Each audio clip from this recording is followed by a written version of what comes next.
Numbers have always made sense to me in a way people never did.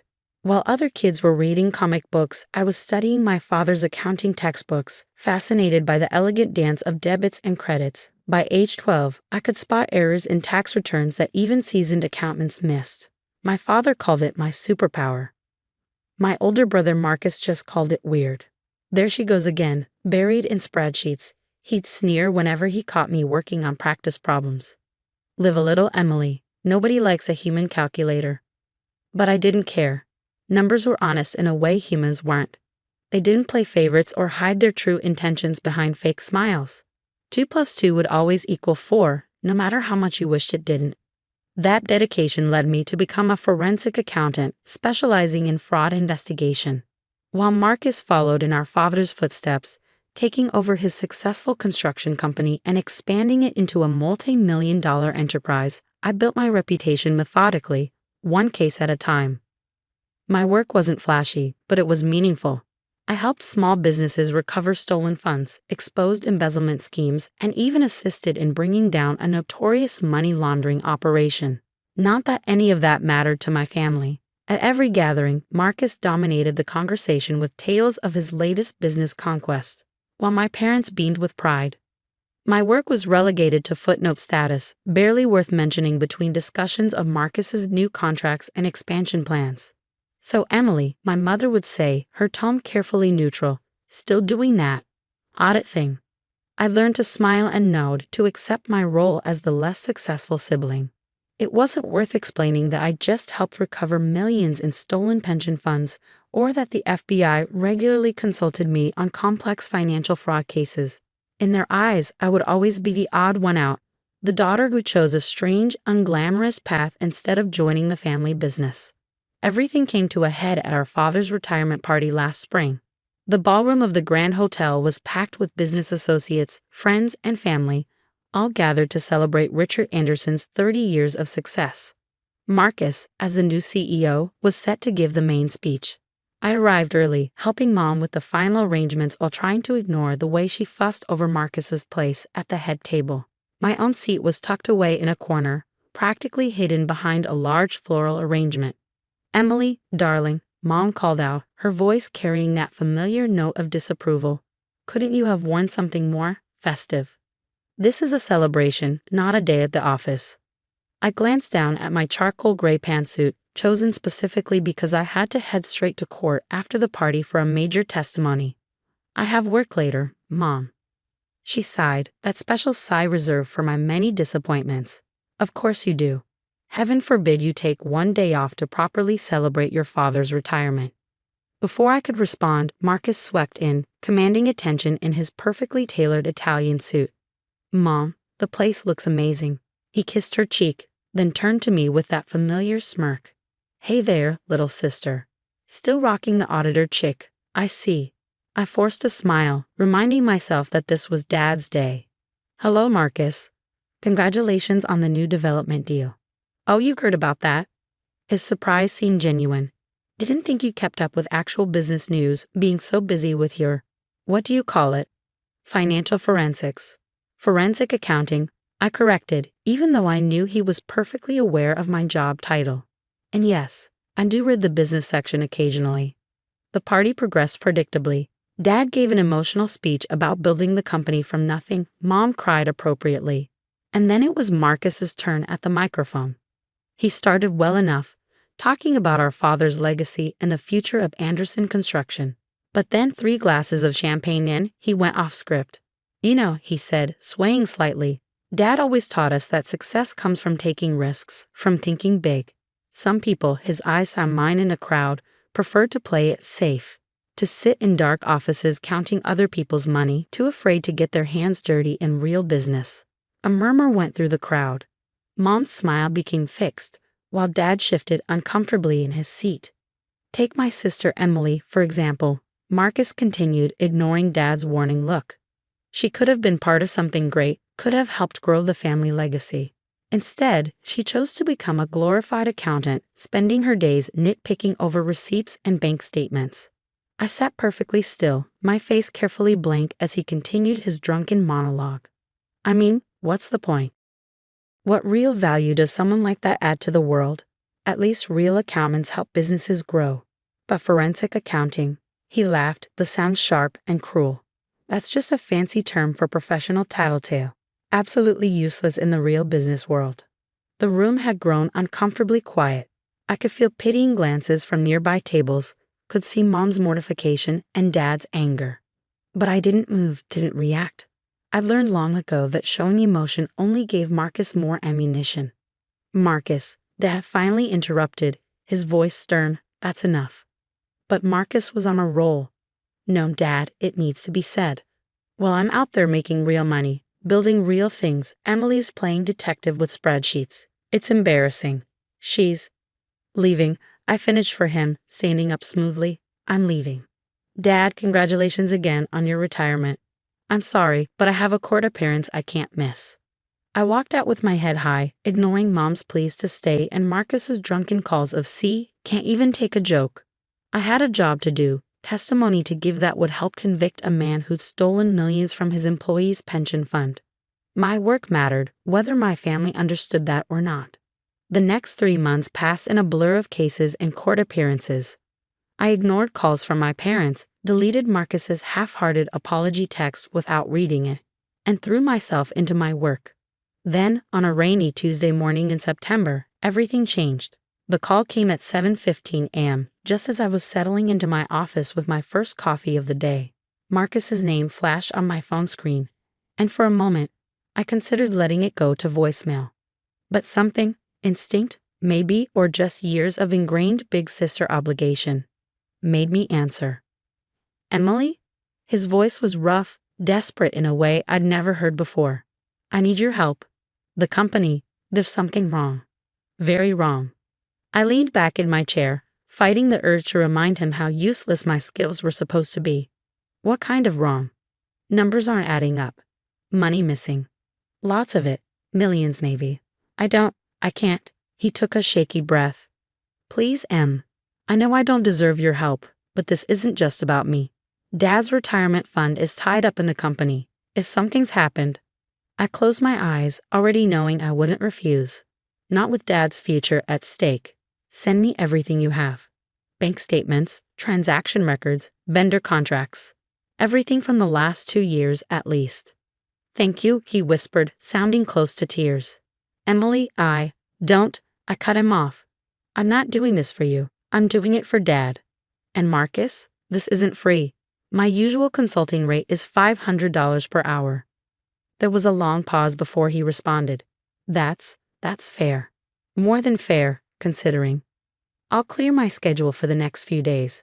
Have the documents delivered to my office by noon. I hung up before he could say more, already mentally preparing for what promised to be an intense investigation. Little did I know, I was about to uncover something far bigger and more personal than either of us expected. The documents arrived at exactly 11:58 a.m., 14 boxes of financial records, contracts, and internal memos. Marcus always did have a flair for dramatic timing. I cleared my conference room, ordered lunch, and settled in for what I knew would be a long day. By midnight, I had my first suspicions. By the end of the week, I had proof. And what I found made my blood run cold. The fraud wasn't just extensive, it was elegant. Someone had constructed an intricate web of fake vendors, inflated invoices, and ghost employees, all designed to siphon money from the company so smoothly that even an experienced businessman like Marcus hadn't noticed. But what really caught my attention were the timestamps. This scheme hadn't started 3 months ago or even 6 months ago. It had started exactly 1 year before Dad's retirement. I was staring at a particularly suspicious series of transactions when my office door burst open. Marcus stood there, looking like he hadn't slept in days, his usually immaculate suit wrinkled and loose at the collar. Well? He demanded, dropping into the chair across from me. It's been 5 days, Emily. Tell me you found something. I studied my brother's face carefully. I found a lot of things, Marcus. The question is, how much do you really want to know? He ran a hand through his disheveled hair. What's that supposed to mean? I want to know everything. This is my company we're talking about. Dad's company, I corrected quietly, watching his reaction. At least it was until last year. Something flickered across his face. Guilt? fear, before he masked it. Find Dad's company that he'd entrusted to me. Just tell me what you found. I pulled out my tablet and pulled up a spreadsheet. In the past 18 months, approximately $4.3 million has been diverted from Anderson Construction through a sophisticated network of shell companies and fraudulent invoices. Marcus went pale. 4.3 million? That's impossible. How did I not see this? Because it was designed not to be seen, I explained, turning the tablet to show him. Look at these vendor names: Summit Development Solutions, Progressive Building Materials, Elite Construction Resources. They all sound legitimate, don't they? All registered as corporations, all with professional websites and business addresses. He nodded slowly. I recognize some of those names. We've been doing business with them since exactly 1 year before Dad's retirement, I finished. Interesting timing, don't you think? Marcus shifted in his chair. What are you implying? I'm not implying anything yet. I'm stating facts. Fact 1. These companies exist only on paper. Their business addresses are vacant lots or non-existent buildings. Fact 2. All payments to these companies are processed through a complex chain of bank accounts before ultimately ending up in an offshore account in the Cayman Islands. I pulled up another document. Fact 3. The authorization for these vendors came from the CEO's office. Your office, Marcus. He jumped up, face flushed. Now wait just a minute. Are you accusing me of stealing from my own company? No, I said calmly. I'm telling you that someone with high-level access to Anderson Construction has been systematically draining it dry. Someone who knew exactly when Dad was planning to retire. Someone who had the authority to approve new vendors without question. Marcus collapsed back into his chair. This is insane. I wouldn't. There's more, I continued, pulling out a thick stack of papers. Remember Jennifer Chen? His face went blank. Who? Your chief financial officer. The one you hired right after Dad announced his retirement plans. The one whose references were impeccable, whose credentials were stellar, and who, as it turns out, doesn't actually exist. What? Jennifer Chen is a ghost, Marcus. Her credentials are forgeries, her references lead to burner phones, and her social security number belongs to a woman who died in 1984. But she had full access to the company's finances, didn't she? Could approve vendors, process payments, move money between accounts. Marcus was shaking now, his face ashen. Stop. Please, just stop. I need to explain. I sat back, folding my hands on the desk. Yes, I think you do. What followed was a confession that broke my heart, not just for the company or for Dad, but for my brother himself. It started small, he whispered, staring at his hands. Just a few thousand here and there. The company was doing well, and I had debts. Gambling debts. I told myself I'd pay it back before anyone noticed. But the debts got bigger, I guessed. He nodded miserably. I met Jennifer. Her real name is Rebecca Walsh. At a casino in Vegas. She said she could help me set up a system to divert funds, just until I got back on my feet. But then she started blackmailing me, threatening to expose everything if I didn't let her take more. And you let her, I said, my voice hard. You let her steal from Dad's company, from his retirement fund, to cover up your own crimes. Tears were running down his face now. I didn't know what else to do. If this got out, it would kill Dad. The shame, the scandal. I thought I could fix it before anyone found out. I pulled out my phone and pressed play on a recording. Jennifer/Rebecca's voice filled the room, discussing payment schedules with Marcus. His head snapped up, eyes wide with panic. You recorded our meetings? No, I said quietly. The FBI did. They've been watching Rebecca Walsh for months. She's pulled this same scam on 3 other companies. I've been working with them on the investigation since you called me. Marcus lurched to his feet. You set me up. Your own brother. I protected the company. I corrected him. I protected Dad. The FBI is willing to treat you as a victim of extortion rather than a co-conspirator, thanks to these recordings. Rebecca and her associates will go to prison. The money in the Cayman accounts has already been frozen and will be returned to Anderson Construction. And me, he whispered. You'll have to step down as CEO, obviously. There will be fines, probably some community service, but no jail time as long as you cooperate fully. I stood up, gathering my files. Oh, and one more thing, you'll be paying back every penny you took, with interest. I've already drawn up a repayment schedule. It's quite aggressive, but then again, my rates are quite reasonable for a useless forensic accountant. The meeting with our parents the next day was one of the hardest things I've ever done. Mom cried, Dad raged, and Marcus sat there looking like a scolded schoolboy as I laid out the evidence and the resolution. But when I finished explaining how I'd worked with the FBI to save both the company and Marcus from complete destruction, Dad did something he'd never done before. He stood up, walked around the table, and hugged me tight. My brilliant girl, he whispered, his voice thick with emotion. I am so proud of you. That was 6 months ago. Anderson Construction is back on solid ground now, with Dad temporarily out of retirement to help right the ship while Marcus gets the help he needs for his gambling addiction. Mom still occasionally sighs about the scandal, but even she has started bragging to her friends about her daughter, the financial crime fighter. As for Marcus, he's different now.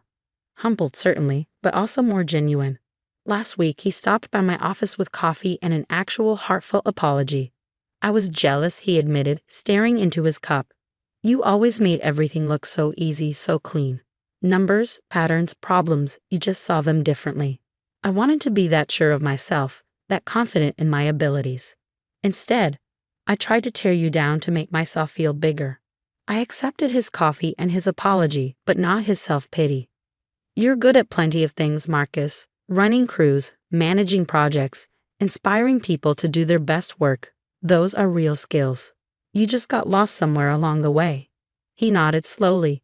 Yeah, I did, but he found me. Guess being a professional tattletale has its uses after all. I threw a pencil at him, and for the first time in years, we both laughed. Really laughed. Together. Yesterday, Dad called to ask if I consider taking on a permanent role at Anderson Construction, heading up a new compliance and audit department. We need your eyes, he said. Your way of seeing things. It's time this became a true family business with all our strengths working together. I haven't given him an answer yet. Part of me loves my independence, my reputation as a solo practitioner. But another part remembers that little girl with her father's accounting books, dreaming of working alongside her family. Maybe it's time for a new chapter. After all, numbers may not lie, but sometimes they do tell us when it's time for a change. In the end, that's the thing about family, like a complex equation. It may take time to work out all the variables, but when you finally get it right, everything balances perfectly. Sometimes it just takes a forensic accountant to show everyone exactly how the numbers should add up.